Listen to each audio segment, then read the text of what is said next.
মানুষের বিবেক হচ্ছে সবচেয়ে বড় আদালত। আর কিছু লক্ষণ দেখলেই বোঝা যাবে যে আপনার বিবেক জাগ্রত আছে কিনা।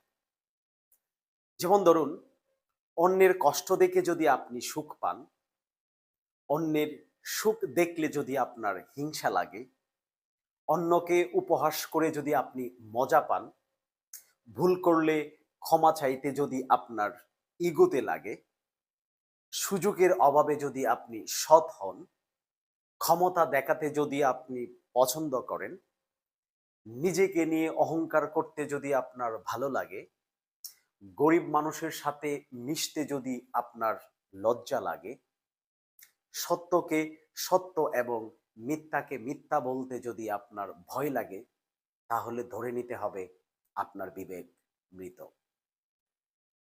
মনে রাখবেন, যার বিবেক মৃত তার বেঁচে থাকা আর মরে যাওয়া সমান কথা। তাই চলুন নিজের বিবেককে জাগ্রত করি এবং একজন বিবেকবান মানুষ হিসেবে নিজেকে গড়ে তুলি। ভালো থাকবেন সবাই, সুস্থ থাকবেন। ধন্যবাদ।